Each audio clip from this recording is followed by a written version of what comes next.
Bugün duyacakların rahatlatıcı değil ama sonunda bu durumu düzeltecek bir mini plan var. Mutfaktaki boş sandalye gibi sen de hayatında boşluklar bırakıyorsun. Ama 3 adımda doldurabilirsin. Bu video hayatındaki en rahatsız edici olanı. Çünkü düşün, neden hayatın böyle?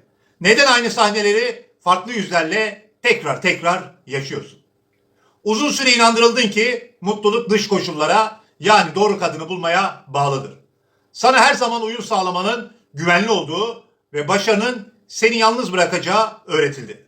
Sana denildi ki sessiz kalmak barışı korur.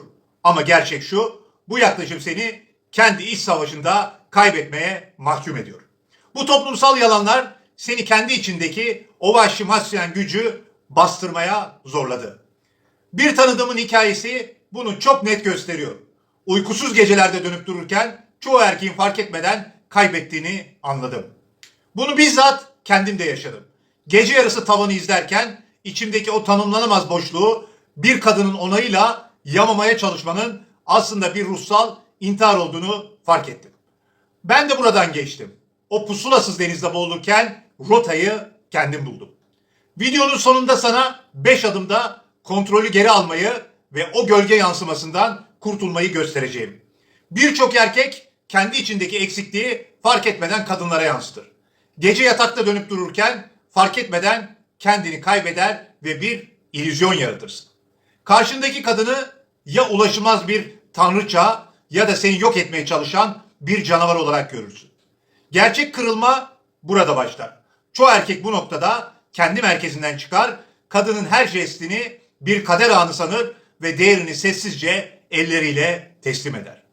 Kendi karanlığını onun üzerinde boca ettiğin an o artık senin sevgilin değil, senin bastırılmış zayıflıklarının bir temsilcisi olur.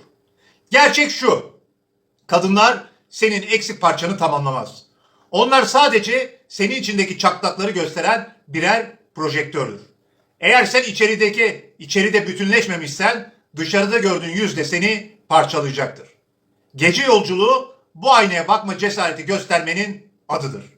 Benim başıma geldi. Gece yarısı yatakta dönüp dururken fark ettim ki çoğu erkek burada sınırlarını kaybediyor. Kadının onayını kendi varoluşunun tek kanıtı sanıyor. Oysa o sessiz çöküş maskülen otoritenin üzerine atılan ilk topraktır. Sonuçlarını hissetmediğin her taviz yarın ödeyeceğin ağır bedelin taksitidir. Çoğu erkek bunu fark etmiyor. Birçok erkek burada da takılıyor. Ve her şeyi onun için yaptım, neden benden soğudu diye soruyor. Ben de defalarca bunu sordum kendime. Cevap halbuki çok basit. Sen her şeyi yaptığında aslında hiç kimse oldun. Sen onun üzerine yansıttığın bir hayalin peşinde koşan bir gölgesin artık. Pek az erkek burayı yönetebiliyor. Çünkü çoğu erkek geri çekilmeyi zayıflık sanıyor.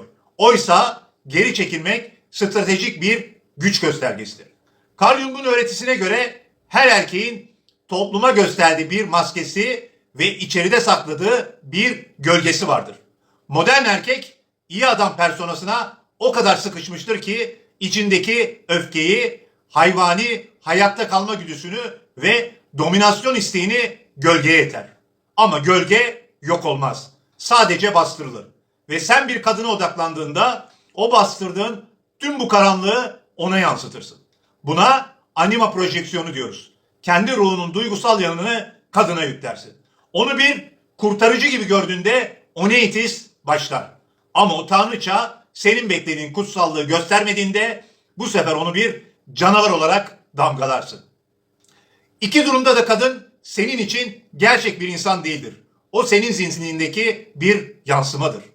Biyolojik olarak kortizol seviyen onun bir mesajına bağlı hale geldiğinde biyolojik bir kölelik başlar. Nietzsche'nin dediği gibi kendi değerini yaratamayan başkasının onay kırıntılarıyla beslenmeye mahkumdur. Ama sen de mi böyle hissediyorsun? Kendini bir kadının telefon ekranındaki o mavi tıkta mı arıyorsun? Asıl kırılma bir sonraki kısımda. Suçu sadece kişiye ya da o kadına atma. Suç çoğu zaman içinde taşıdığın o biyolojik saatli bombada gizlidir. Yalnızlık korkusu erkeği kendi ilkelerinden taviz vermeye zorlar. Zincir burada kırılıyor. Kimsenin yüzleşmediği yerde işte burası. Bir buluşma teklifine gelen, belki bakarız cevabına, tamam ne zaman istersen dediğin an o gölge yansıması seni ele geçirmiş demektir. Kendi zamanına saygı duymayan bir erkeğin dünyasına hiçbir kadın kesinlikle saygı duymaz. Bunu fark etmem 10 yıllarımı aldı. Aynı hatayı defalarca yaptım. Bir dönem ben de geri çekilmediğimde, ilişkide her pürüzü konuşarak halletmeye çalıştığımda aslında aşırı güç kaybettiğimi gördüm. Çünkü fazla açıklama, lütfen beni yanlış anlama demenin gizli dilidir. Otorite sessizliğin içinde filizlenir. Bir erkek sınır koymadığında değeri düşer. Bir erkek aşırı uyumlandığında saygısını yitirir. Kadın senin içindeki o zayıf gölgeyi, o muhtaç anima yansımasını hissettiği an biyolojik bir koruma refleksiyle senden uzaklaşır. Hiçbir kadın kendi iç dünyasını yönetemeyen bir erkeğe hayatının direksiyonu teslim etmez. Bu sana tanıdık geliyor mu? Kendi doğrularını sırf o anki huzur bozulmasın diye sessizce yuttun mu? Karanlık saatlerde uykusuz kalıp düşündüğümde çoğu erkeğin benzer hatalar yaptığını gözlemledim. Ben de o noktada aynı hatayı yaptım. Değerimi kaybettim, saygımı yitirdim. Bir keresinde karşımdaki kadının bariz saygısızlığına rağmen ilişkiyi kurtarmak adına alttan aldığımı çok iyi hatırlıyorum. O an kazandığımı sandığım huzur aslında gelecekteki büyük yıkımın temeliydi. Jung'un gece yolculuğu kavramı işte bu sahte huzurun yıkılmasıyla başlar. Dibe vurmak zorundasın ki oradaki o sert kayaya ayağını basıp yukarı çıkabilesin.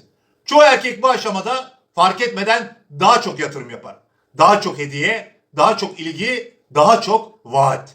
Oysa okyanusun dibinde ihtiyacın olan şey daha fazla yük değil, tüm o sahte maskeleri bırakıp özündeki maskülen öze ulaşmaktır. Değerin yasası matematiktir. Emek tek taraflıysa denge asla yoktur. Risk tek taraftaysa değer düşer. Gelin bir dijital yatırım analizi yapalım. Eğer senin gönderdiğin mesajlar 3 paragraf, onun cevabı 3 kelime ise, eğer sen onun hikayelerine 10 saniyede bakıyor, o senin varlığını 10 saat sonra fark ediyorsa burada bir gölge yansıması vardır. Sen onun üzerine ideal kadın gölgesini yansıtmışsın ve o bu ilginin altında ezilmek yerine bu ilgiyi bedava bir kaynak olarak tüketiyor. Bedava olan tüketilir. Kolay erişilen sıradanlaşır. Kaybetme korkusu yoksa saygı yoktur. Eğer bir kadın seni kaybetmekten korkmuyorsa senin yanında olması sadece bir alışkanlıktır. Ter dökülmeyen hiçbir şeyin kıymeti yoktur. Jung'un dediği gibi nereye gidersen git kendini de beraberinde götürürsün. Eğer içindeki yetersizlik gölgesini götürürsen dünyanın en güzel kadını bile seni o yetersizlik çukuruna gömecektir. Ama bu döngüyü kırmanın yolu zannettiğin gibi daha çok kaçmakta değil. Gerçek çözüm bir sonraki adımda. Hazır mısın? İçindeki kurtarıcı arketipini öldürmen gerekiyor. Çoğu erkek bir kadını kurtarırsa onun kahramanı olacağını sanar. Oysa sen onu kurtarmaya çalıştığında onun üzerindeki tüm sorumluluğu alırsın ve onu bir çocuğa dönüştürürsün. Bir çocuk ise kahramanına aşık olmaz. Sadece ondan beslenir. Gerçek maskülen duruş karşıdakinin kendi yükünü taşımasına izin vermektir. Bu gölgenle barışmanın en sert yoludur. Kendi karanlığını kabul eden bir erkek başkasının ışığına muhtaç kalmaz. Şu an bir dur ve kendine dürüst ol. Eğer buraya kadar izlediysen o gölgeyi hissetmişsin demektir. Yorumlara yaz, uyandım ve paylaş. Şimdi sınır çiziyoruz. Buradan sonra aksiyon başlıyor. Şimdi netleşme zamanı. Şimdi kontrolü geri alıyorsun. Şimdi geri çekil ve onaylayarak boşa çıkar. O kadının senin hayatını cennete çevireceği illüzyonundan vazgeç. O sadece bir insan. İçindeki boşluğu ancak sen kendi misyonunla doldurabilirsin. Bir saygısızlık mı gördün? Tartışma.